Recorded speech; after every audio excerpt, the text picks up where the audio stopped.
Hola, soy Juan David Correa y esta es otra conversación pendiente. El viernes pasado se inauguró en Bogotá la Feria Internacional del Libro. Quizás es la feria con la de Guadalajara y la de Buenos Aires que más asistentes tienen en América Latina y en el mundo. Son ferias populosas, ferias de gente que va a observar libros, que va a presentaciones durante 10 días, en este caso casi 12 o 13 días va a durar la Feria del Libro del pasado viernes 25 de abril y hasta el 12 u 11 de mayo. Ese acontecimiento tiene que ver, por supuesto, con la elección de la conversación pendiente que queremos tener hoy con un invitado muy especial. Germán Rey, que ha sido crítico cultural y alguien que durante los últimos 30 o 40 años en Colombia ha acompañado el pensamiento y la realización de las políticas culturales en el país. También de la generación, al igual que nuestro primer invitado, Omar Rincón, de connotados críticos y pensadores culturales como Néstor García Canclini, como Jesús Martín Barbero, con quien publicó además algunos libros, alguien que ha pensado el tema de la televisión y alguien que durante los últimos 20 años ha sido quizás el único, no sé si el único, pero yo creo que sí, que ha estado en los 4 grandes estudios que se han hecho en Colombia sobre el tema de la lectura. El tema de la lectura, por supuesto, es un tema debatible y es lo que pretendemos hacer hoy en esta conversación pendiente. Debatible por varias razones. Antes, obviamente, de agradecerle a Germán su presencia esta mañana aquí en Conversaciones Pendientes, y debatible porque creo que tenemos que volver a pensar el tema de la lectura en el país, reconociendo todo lo que se ha hecho. Germán, gracias por estar aquí. Con mucho gusto. Muchas gracias. Pues mi propuesta de conversación, Germán, es dividir esta charla como en 3 o 4, 3 momentos, diría yo. El primero, ocuparnos del tema de la lectura. El segundo, hablar de esas otras lecturas que tiene el país y en las que tú has intentado, a veces me parece que infructuosamente, persuadir al país. Y el tercero, el de la industria editorial colombiana, que creo que tiene que ser pensado y criticado de una manera mucho más profunda de lo que lo estamos haciendo, y llegaremos allá en nuestro tercer tercio por ser redundante. Pero empecemos por el tema de la lectura. Desde el año 2000 se hacen encuestas, grandes encuestas desde el DANE, que miden la lectura entre los colombianos. Yo desde entonces me he preguntado para qué sirven esas encuestas y si realmente arrojan algo que nos haga pensar más allá, antes de entrar en los otros temas que enuncié, porque nadie respondería en la calle que no lee libros. Si a mí me preguntan y voy por la calle y me dicen, oiga, ¿usted lee libros? Yo digo, así no lea, mejor decir que leo a que no leo, ¿cierto? No voy a quedar mal. Entonces me gustaría que empezáramos un poco problematizando esos 4 estudios que, insisto, tú has también tenido algunas visiones y críticas que abordaremos un poco más adelante, y gracias de nuevo por tu participación esta mañana. La importancia de que un país tenga estadísticas nacionales sobre los diferentes fenómenos de la cultura, y hay que decir que Colombia, en el panorama iberoamericano, en el panorama de quienes hablamos el español, es uno de los países que puede presentar una consistencia de las estadísticas nacionales, a pesar de variados problemas en el campo. Esas estadísticas nacionales tienen a su vez algo que Shakespeare definió muy claramente, muy bellamente sobre todo, cuando dijo, tú eres a la vez mi enfermedad y mi cura. Tienen algo de enfermedad esas estadísticas, porque entre otras cosas no se pueden cambiar las estadísticas. Tratar de que un técnico del DANE cambie un solo aspecto de una pregunta de selección múltiple es una faena prácticamente imposible. Tan imposible como tumbar un muro en la Universidad Javeriana. Que tengo mi experiencia, porque ahí hice el director del instituto. Del centro ático, pero antes del centro ático de un pequeño, laberíntico y casi clandestino laboratorio de tecnologías, prácticamente el primer laboratorio de tecnologías de la comunicación que hubo en medio del silencio y la oscuridad de los pasadizos de un centro que estaba dedicado a trepanar cerebros y después a enseñar comunicación, que es el centro donde está ahora la facultad. Bien, las estadísticas nacionales, por supuesto, entonces parten de sus limitaciones, pero también muestran posibilidades. Y alguna cosa maravillosa de las estadísticas nacionales es que pueden compararse con otras estadísticas de otros países y por lo tanto saber cómo estamos. Pero por supuesto que la sensación de insuficiencia, de deseo de saber más, es algo que está inherente a cualquier estadística cultural. Y Colombia tiene varias. La encuesta de consumo cultural, por ejemplo, o esta encuesta de lectura que en efecto ha tenido 4 momentos. Haber participado en esos 4 momentos es una situación de privilegio. Uno no puede verlo cuando lo comienza, uno lo puede ver cuando lo finaliza. Cuando yo miro, observo lo que se ha hecho en la encuesta de lectura, pues veo que están abarcados 4 momentos en el país: 2001, 2006, 2013, 2017. Hace 8 años no se realizó. Es un problema que no se haya realizado cada 8 años, porque normalmente se realizaría cada 5 o 6 años. Pero es una encuesta muy costosa, que tiene muchos requerimientos, pero es la encuesta más importante en términos de las muestras, en términos de la gente de la calle a la cual se llega. Y debo decirte que me asombra la sinceridad de este país, de alguna manera la humildad de este país, de alguna manera el reconocimiento que tiene la gente, porque más del 60% se declara no lector. Dice que no lee. Que no lee. Y ese fue uno de los temas que a mí me emocionaron más. Hasta el punto que alguna vez los econometristas, yo les dije a los econometristas, que son gente muy seria, muy ligada a los datos, etcétera, les dije, yo quiero saber quiénes son los no lectores. Entonces el econometrista me respondió, pero esta es una encuesta de lectura. Y yo le dije, por eso quiero saber quiénes son los no lectores. Y en las estadísticas nacionales, como en cualquier otra estadística, siempre hay unos datos que nos sorprenden, porque un econometrista diría, son los datos deleznables. A mí me encantan los datos deleznables, como he hecho durante una vida que he estudiado lo que Smith denominaba los temas frívolos. Smith consideró que los escritores eran la parte seria de un oficio no serio. Y a mí me ha interesado no tanto los escritores, sí, de los escritores, como lo que dice Smith son los otros, el lado frívolo, las cantantes de ópera, que me entusiasman,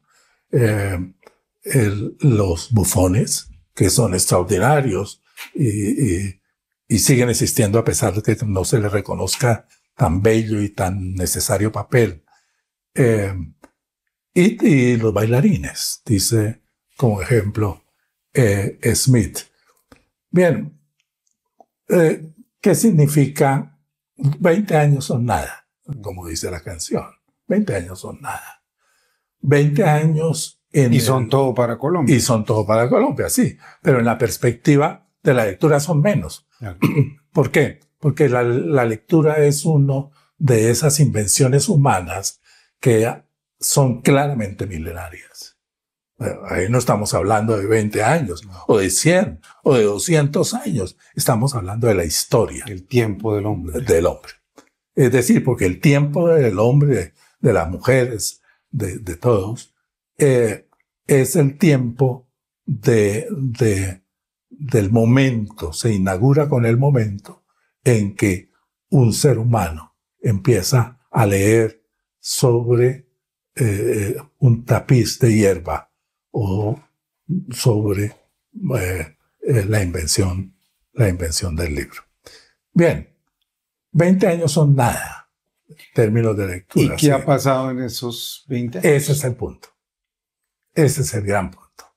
Lo que ha sucedido en esos 20 años es probablemente la conmoción más intensa que haya vivido esa práctica milenaria en su propia historia. Es decir, en una historia densa, larga, compleja.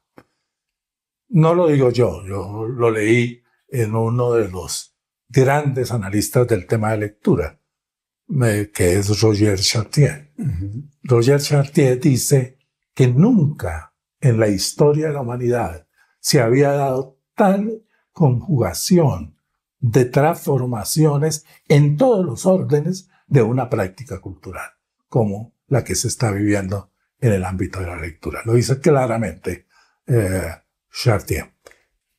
Por supuesto, hay transformaciones en la producción de libros, porque tenemos libros electrónicos también, y otras formas del libro ligadas al papel, etc.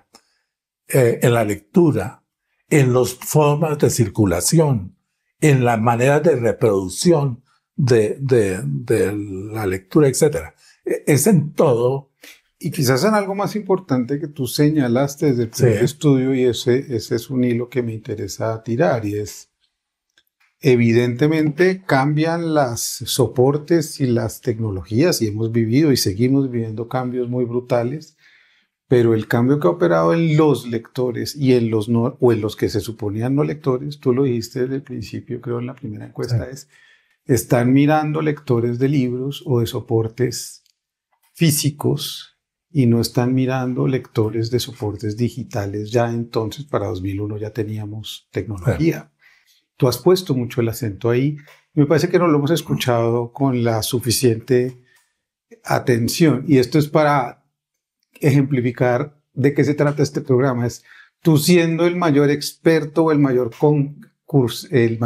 concurrente a estos 4 estudios, no has podido persuadir que se entienda qué es lo que está caminando por debajo, que en el fondo es la lectura que están teniendo hoy, por ejemplo, los jóvenes, mi hija, los adolescentes. Esos soportes, no es tanto lo importante el soporte como la transformación mental que ha operado la lectura en los seres humanos. Estás finalizando con uno de las reflexiones que hace Barico sobre la lectura y sobre la vida cultural. Y es que estamos frente no a una simple revolución tecnológica, que no es simple. Estamos frente a una gran transformación mental. Es lo que dice Barico. Y eso lo vi desde el inicio. Claro, uno inicia un estudio en el año 2000 y después en el 17 hago otros, o el cuarto. Y ahora cuando puedo mirar, digo, carambas, soy hijo de una obsesión. Claro. Tengo cantidad de obsesiones. No sé si tengo más obsesiones que ideas. Pero una de esas obsesiones nació en el primer estudio. En el primer estudio ya hice algunas reflexiones. Una primera, la relación entre lectura y otras formas de expresión, particularmente que yo ya estudiaba. Pasé 20 años siendo crítico de televisión del periódico El Tiempo. Después nunca más. Al año 2000, después de 2000, nunca escribí. Solamente ahora que en el Ministerio de Cultura me invitaron a escribir en Gaceta y en el libro que se publicó a los 70 años de la televisión.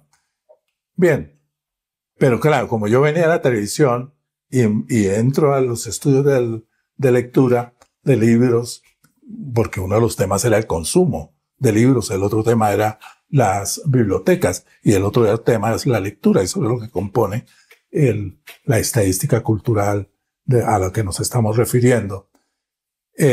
Entonces, yo había participado muy directamente del proceso de transformación de una práctica cultural tremenda que fue la televisión. Pero fui testigo del nacimiento, del desarrollo y del declive, porque creo que en esa práctica se pueden ver ciertos declives y surgimiento de otras cosas diferentes. Es decir, a la televisión abierta se contrapone la televisión de plataforma, de series de plataforma, por ejemplo, que es tan importante. Pero también me llamaba la atención cuando pensé sobre el tema de los no lectores, el hecho de que significó la radio. La radio significó el ingreso, Antonio Caballero diría, de los ilotas, de una cantidad de gente que no tenía ingreso al libro. Y no tenía ingreso al libro por una razón muy simple: no sabían leer. Eran parte de un país que era un país analfabeto. Y fue analfabeto prácticamente hasta el inicio, entrado algunos años del inicio del siglo XX.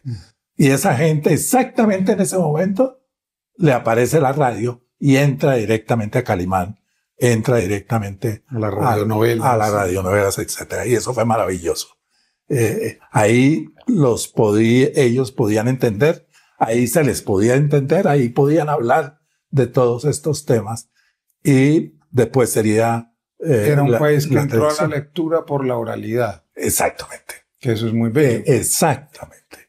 Y este es otro punto central, y es cuáles eran las oralidades de ese momento y cuáles son hoy las oralidades. Es decir, qué sucede cuando un muchacho en un centro comercial o en un parque, en cualquier parte, saca el teléfono celular y empieza a sonreír y a hablar y a sacar fotografías.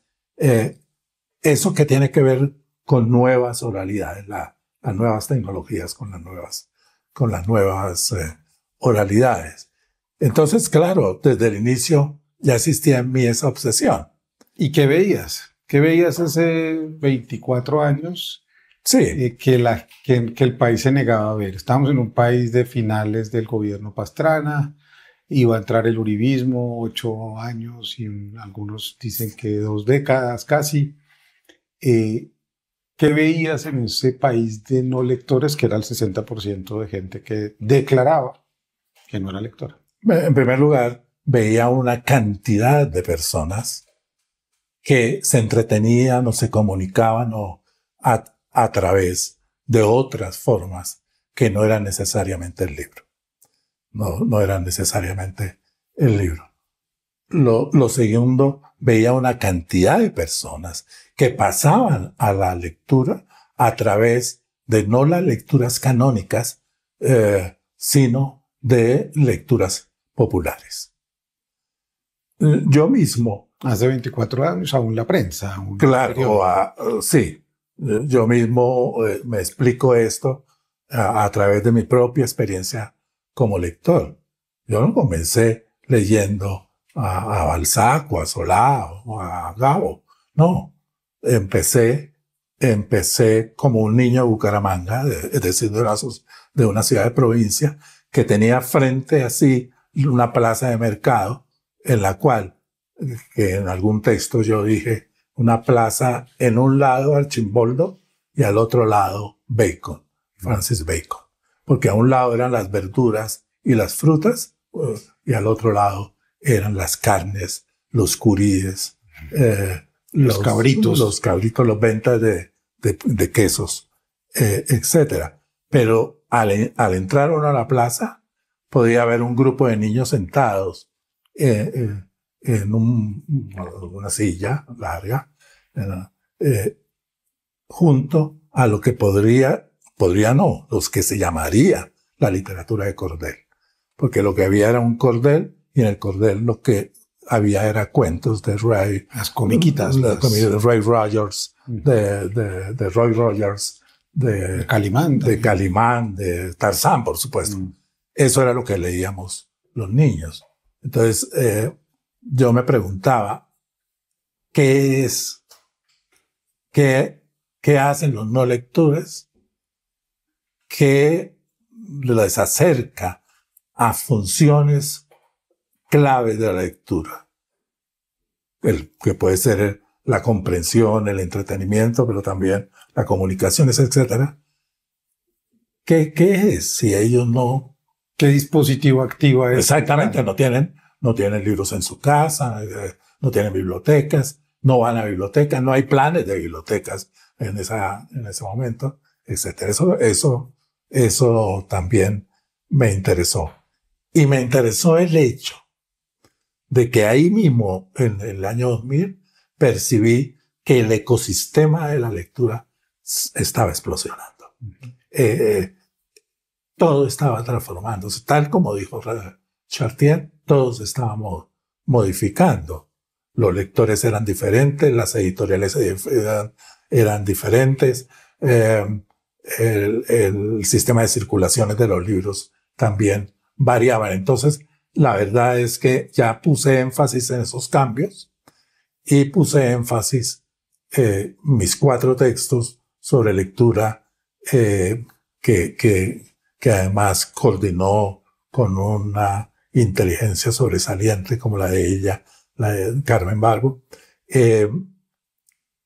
Esos estudios de lectura fueron estudios que ya no se apartaron de la entrada del libro en el nuevo ecosistema digital, de lo que está pasando en nuestros días. Colombia hizo algo que, así como somos críticos, hizo parte de esa lectura que hicieron muchos de ustedes, y es que tomó medidas y construyó un Plan Nacional de Lectura de Bibliotecas, construyó bibliotecas para los muchachos, el diagnóstico que teníamos a finales de los años 90, y digo teníamos porque yo empecé a trabajar en Fundalectura a comienzos del siglo, era más o menos que un 30% de los municipios colombianos tenía una biblioteca funcionando en gracia de discusión. Y el Plan Nacional de Lectura de Bibliotecas hoy en 2025 está en todos los municipios colombianos e incluso ha ampliado sus redes a bibliotecas comunitarias, populares. Es decir, hoy en Colombia contamos más o menos con 1.551 bibliotecas, más las redes de las grandes ciudades que son redes importantes como la de Bogotá, la de Cali, la de Medellín. En Bucaramanga hay cosas y por supuesto en las otras ciudades. La pregunta que me hago revisando estos días textos para conversar contigo es, con todo ese esfuerzo que hizo la sociedad, porque es un esfuerzo social grande, importante, incluso administrativamente, se logró que las alcaldías pusieran los terrenos para que se pudieran construir las bibliotecas, no hemos logrado aún que se decida tener bibliotecarios como funcionarios de planta.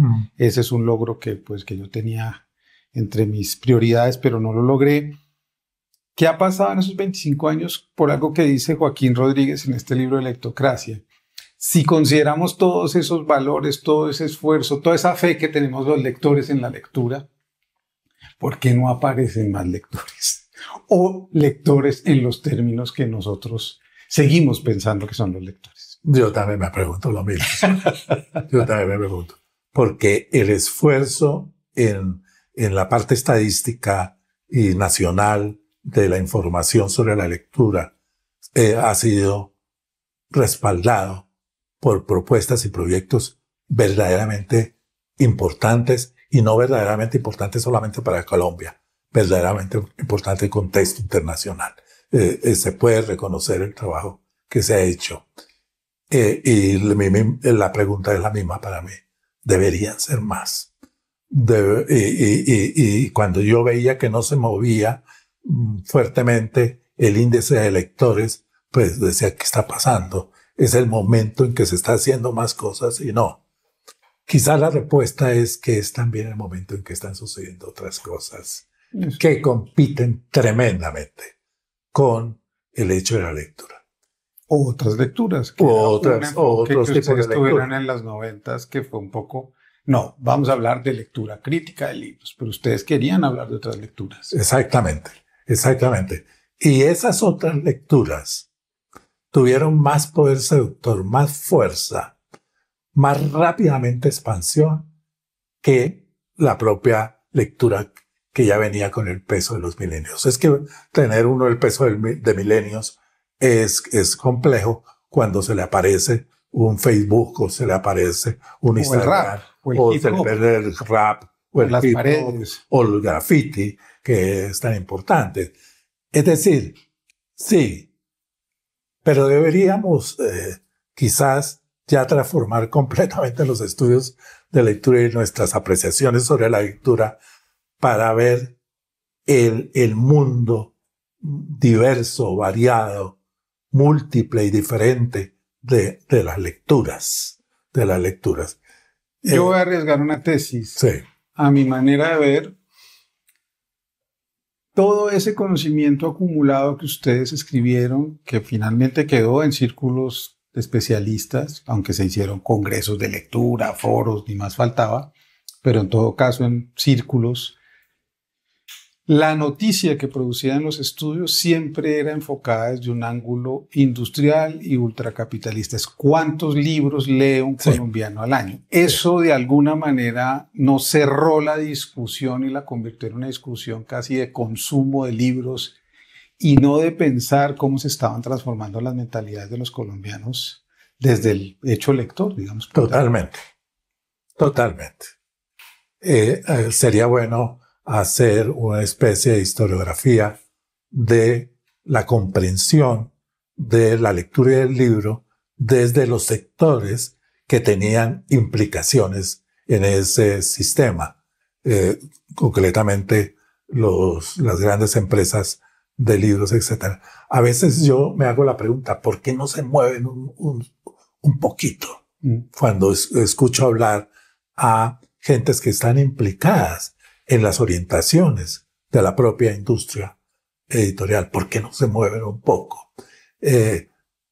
Porque si no se mueven un poco, cada nuevo movimiento que hagan va a ser la avanzada de una forma diferente de lectura. El niño de Bucaramanga que creció y que estudió en la universidad, llegó a una universidad y tenía una industria editorial colombiana. Sí. Tenía proyectos editoriales diversos en Colombia.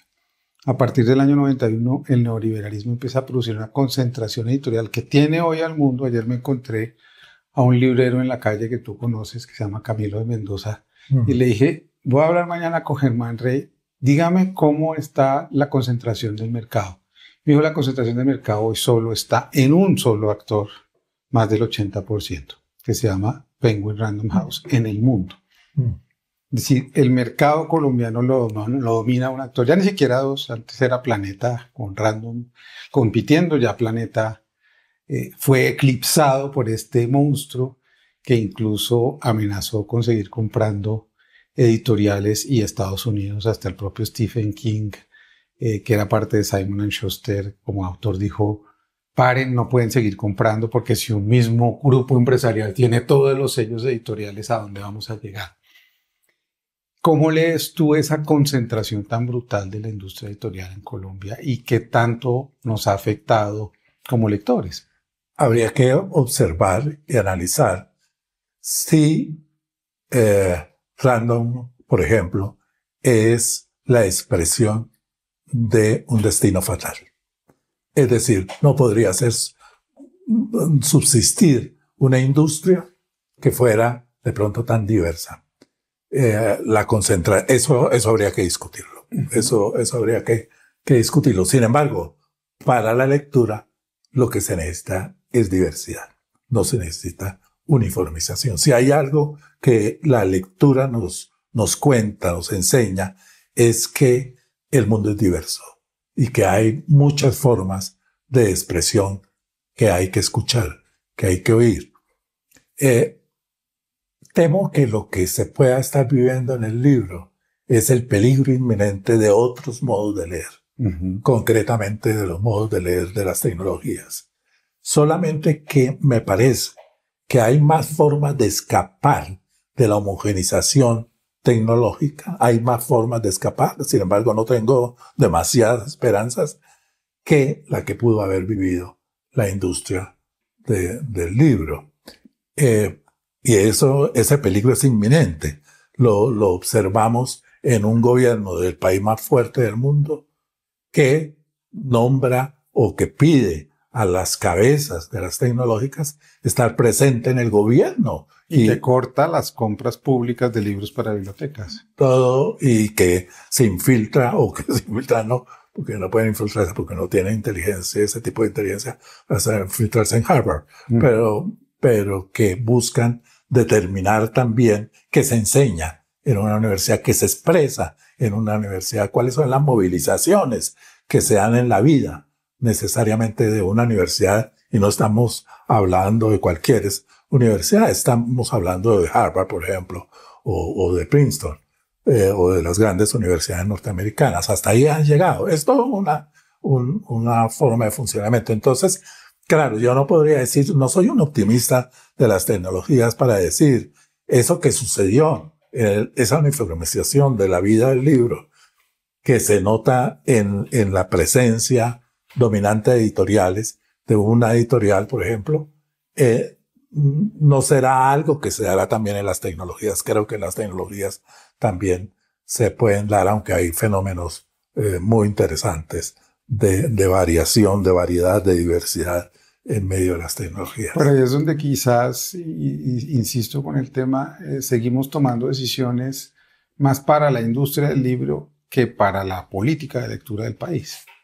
Sí. ¿No te parece? Sí, creo que sí. Crecen las librerías, muy bien. Eso es un signo de alivio, pero el mercado del libro es pequeño en Colombia. El mercado del libro y digamos, el comercio de los libros y el intercambio de los libros en las bibliotecas públicas nos demuestra que tiene un límite, digamos, que no se ha movido mucho en los últimos 24 años según los estudios que tú has participado. En cambio, el otro se está moviendo a unas velocidades superlativas, ¿cierto? Sí. Los jóvenes están haciendo otros contenidos. Y, por ejemplo, incluso han aparecido géneros desde hace unos 8 o 7 años que se llaman los Instapoets, es decir, que hacen poesía solamente en formatos como el Instagram. Hay escrituras en esas redes distintas y me parece que no estamos descifrando el problema, sino pensando en los soportes y en las tecnologías y en las industrias y no en los usos sociales y mentales de la lectura, que es lo que tú has... A mí me parece en ese sentido, porque he estado en relación con diversos sectores industriales, desde bancos y fiducias, porque trabajé 20 años en un grupo económico. Ese es un grupo económico además que no tenía accionistas privados, que el dueño de las empresas, de 14 empresas, era una fundación, el Grupo Social. He tenido relación entonces con diversos sectores y a mí me parece que, pero es una impresión por la que me disculpo, que el sector industrial del libro es un sector muy conservador. No sé si es el peso milenario, no sé si son las transformaciones de su entorno, no sé si son las exigencias incluso medioambientales sobre el papel, etcétera, las que cada vez lo hacen más conservador, y uno observa que esas modalidades de lectura con las cuales el libro podría establecer unos nexos de una riqueza impresionante, porque es que el libro moviliza muchas cosas. El libro moviliza, por ejemplo, la creación. Si alrededor de eso se establecieran contactos muy fructíferos que los están haciendo más, por ejemplo, los jóvenes. Yo he visto en mi estudio sobre la pandemia, apareció de pronto una revista de Medellín que se llama La Ración. ¿Quién hacía La Ración? Grupos de grafiteros y de skaters. Había una mentalidad skater en la creación y en la elaboración de una revista, y eso me parecía absolutamente maravilloso. Y eso no entra en la conversación. No, entra en unas estructuras muy formales, muy establecidas, que ganan diversidad, porque ahí está la creación humana buscando fórmulas, pero, y en ese sentido el libro tiene una fuerza todavía. Lo cual es muy paradójico, porque tú creciste en un mundo como lector, digamos ya adulto, en donde las editoriales, al ser editoriales pequeñas o medianas, tenían primero preceptos, ideas que defender, ¿cierto? Sí. Si uno piensa en la historia de Anagrama, por ejemplo, que la fundó Jorge Herralde, desde los años 60, Herralde lo que tenía era una editorial marxista, situacionista en los años 60, que por gracia del cambio cultural que sucedió en España con la caída de Franco, se convirtió en una editorial contracultural, digamos, rescatando escritores gringos, obscenidades. Digamos, hubo todo un destape a través de la sexualidad y Herralde entendió y leyó la sociedad desde ahí, dijo, el enfoque mío es este, y entonces empezó a publicar a Bukowski o a Capote o a los británicos migrantes que estaban llegando a Londres, en fin. Lo que quiero decir con esto es que había como ideas del mundo en lo editorial. A partir de los 90s, lo que empieza a ver es la captura de esas pequeñas editoriales por grandes conglomerados que convierten todo en ese espacio conservador en donde aún se habla de democracia. Pero si tú te pones a ver, ninguno de esos discursos entra fácilmente, y cuando entra se convierte en otra cosa, pierde como su frescura, digamos, lo captura para matarlo, digamos. Sí. Los youtubers son un ejemplo. Cuando pasan al libro, ¿qué pasa? No termina de funcionar un libro youtuber, digamos, ¿no? Sí. Mientras los youtubers, mientras los creadores en tecnologías, pues cada día nos presentan una propuesta nueva. Claro. Yo estoy leyendo un libro de Luis Emilio Burucúa, que es un autor que a mí me encanta, argentino. Burucúa es un autor que Chartier lo cita a Burucúa. Y Burucúa hace un libro dentro de una colección muy pequeña que hay en este momento, que es las historias de las lecturas, las historias personales de lecturas. Cuando yo leo lo de Burucúa, su historia personal, yo digo, qué tan cerca, pero también qué tan distante está mi propia historia como lector de la de Burucúa, que era una historia desde el inicio muy sofisticada, culta, etc. Yo creo que las lecturas nuestras desde el inicio están tocadas por esas otras lecturas de las que he hablado, de la radio. Mucho más bastarda, que es el parlache, ustedes analizaron del habla de la calle. Exactamente. Y la oralidad de los pueblos, somos un país de 65 lenguas, 115 pueblos indígenas, negros, afro, raizales, y no producimos suficiente lectura o conciencia de la lectura social de esos otros excluidos. Imagínate todas las derivaciones de la lectura que puede tener la lectura que viene de las comunidades negras del Pacífico, o más de las experiencias culturales del Pacífico o de la Amazonía. Hace poco estuve en Guaviare. En los últimos meses he estado en Guaviare, en Bichada, en la Amazonía. Cosa que me debió haber sucedido hace 40 años, por lo menos, porque montarse en una barca es un asunto de joven. ¿Eres joven? Sí, la medida aún eres joven. En la medida en que se lanza la mano a un antropólogo o una antropóloga joven que me ayuda a subir una barca. Pero en el Guaviare pude experimentar cosas maravillosas alrededor de este tema, de observar esas formas de expresión que hay en la serranía de la Mendoza, y que tenemos la producción, la creación rupestre más grande del planeta debajo del cielo. Es la que tenemos entre Caquetá, el Chiribiquete y la Mendoza, la más amplia que hay en el planeta. Y la más bella y la menos estudiada hasta el momento, no sé si por fortuna, etc.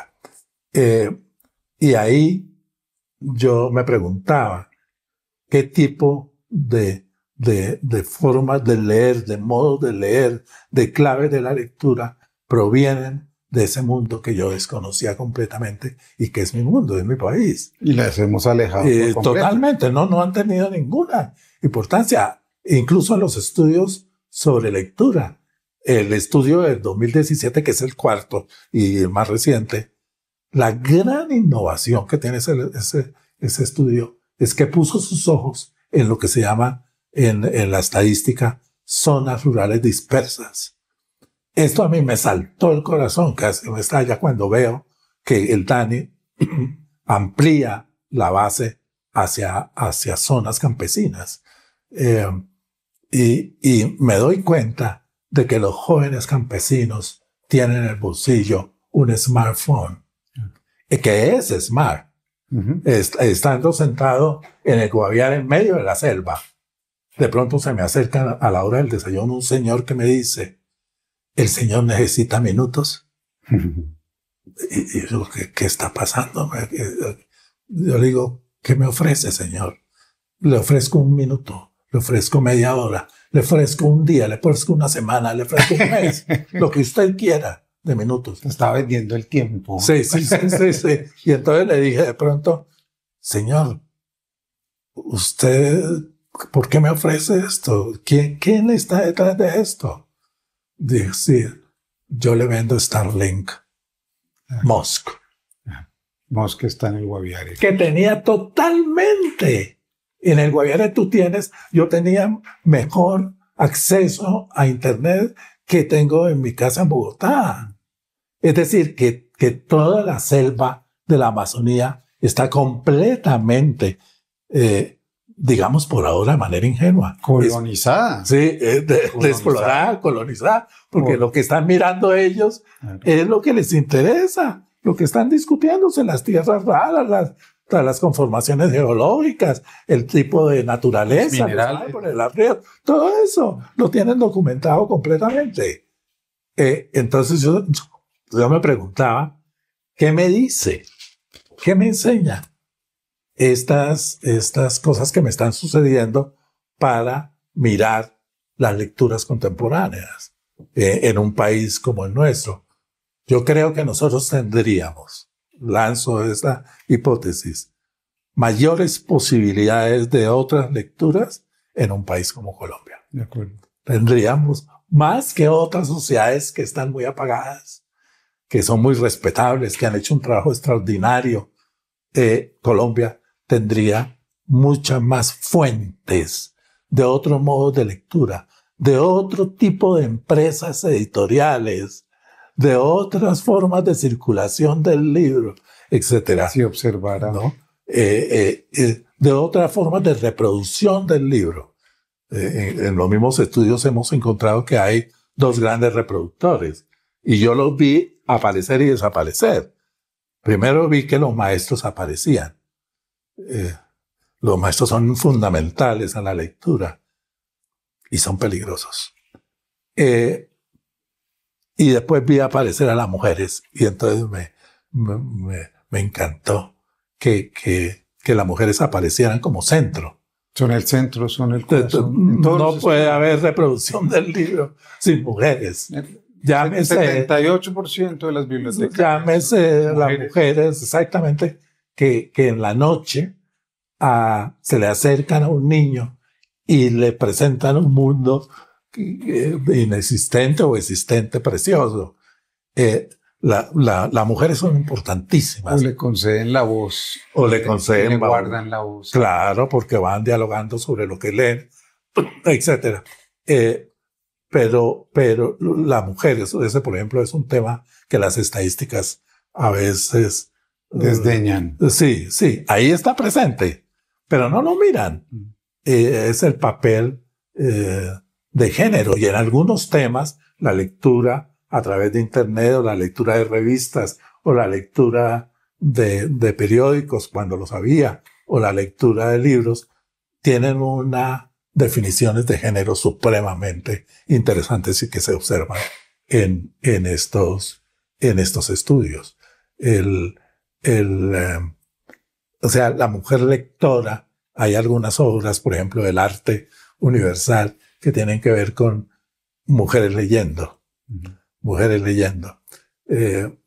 y de alguna manera están significando que las mujeres han introducido otra manera de leer. Es que no podemos leer igual los hombres y las mujeres. Tenemos cosas que no sé si mi lectura masculina será femenina, y lo acepto así, me alegra ser femenino en el leer. Pero claro, es la lectura de un padre, es la lectura de un viejo, la lectura ahí al frente está la lectura de las mujeres, que van cobrando un protagonismo en las sociedades y que sus modos de reproducción de la lectura entonces cambiarán. Pero eso es parte de lo que la fría estadística me enseña. Hay dos temas para ir hacia el final. Sí. Y lo mencionas, y dices los maestros o las maestras. Yo creo que no hemos hecho el esfuerzo social, y lo decía Julián de Subiría en una columna, y también el profesor Cajiao, a quien le prologaste un libro. No hemos hecho el esfuerzo por entender que el cambio y la transformación del Ministerio de Educación no es solamente un cambio administrativo, sino es un cambio espiritual. Sí. En la manera de leer críticamente en la escuela, de acercarnos a la palabra de otra manera en la escuela. Y eso es dramático porque seguimos anclados en una manera de leer. Totalmente. Que no tiene que ver con todos estos temas que Totalmente. tan hermosamente tú señalas, y que además tendrían que ver con el último de mi tema. Y así hago una sola pregunta, y es: si atendiéramos a las señales de los últimos 24 años, el crecimiento en librerías, en ferias del libro, en bibliotecas, nos diría una cosa, y es la experiencia social de la lectura en Colombia. Es fundamental. Y tendríamos que apostar por hacer de esa experiencia social una cosa cada vez más grande, no para que se vendan más libros, sino para que leamos más y mejor, y estemos más juntos y podamos conversar sobre lo que leemos. Esas dos preguntas. Es totalmente clave esto que estás diciendo, porque así lo vemos, que nos hemos acercado de una u otra manera a los procesos de transformación de la lectura. Y por eso sostenía hace un rato que quizás Colombia es un país, así como se habla de la diversidad, porque hablamos de la diversidad de los ríos, por ejemplo. He estado hace poco también en el Guainía, y me ha entusiasmado estar en una región del mundo donde hay poca carretera y hay muchos ríos. Entonces, y no conocemos nuestros ríos. Y no los conocemos. Algún europeo con un cierto afán ilustrado me decía: ¿y cómo es ese río? Uno de los que hablaba, no estaba hablando del Inírida. ¿Cómo es de grande? Qué bello, ¿no? Qué bello llegar al Mavicure. No, eso es extraordinario. Entonces yo le respondía sarcásticamente: el Inírida es tan ancho como unos 15 Champs-Élysées.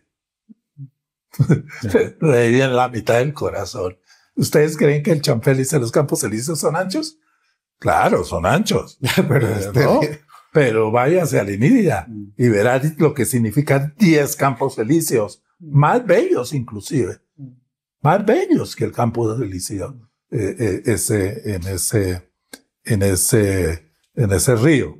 Entonces tenemos cada vez una conciencia más fuerte, y me parece interesante, en los asuntos medioambientales, en los asuntos culturales. Sí, y cada vez estamos frente a un país que es medioambientalmente de una riqueza enorme y de un peligro inminente, ¿no? Porque yo veía ese gran río y de pronto veía bajar no una draga, un dragón, los llama la gente, sí.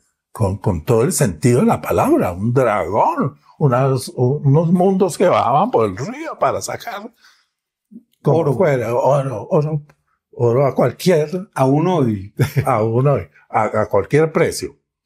Entonces, bueno, está ese país, pero ese país, biológicamente, la diversidad biológica, es comparable o menos que la diversidad cultural que sería la fuente para un replanteamiento a profundidad del ecosistema de la lectura o del ecosistema del libro.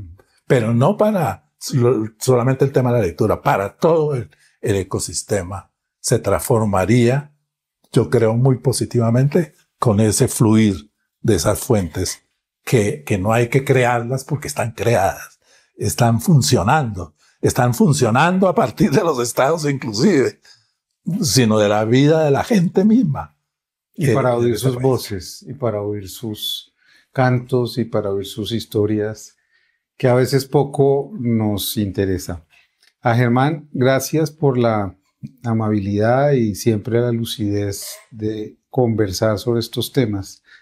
La lectura y los libros sirven para guardar también lo que ya no está con nosotros. Y Germán llegó esta mañana con un librito que es muy bello, que él mismo editó y escribió con un sentido precioso, porque su compañera de vida, Pilar Salamanca, se fue hace 2 años y él le hizo este pequeño novenario que se llama Pilar en su novenario, como una forma de tenerla siempre presente y a lo mejor de levantarse con ella todas las mañanas.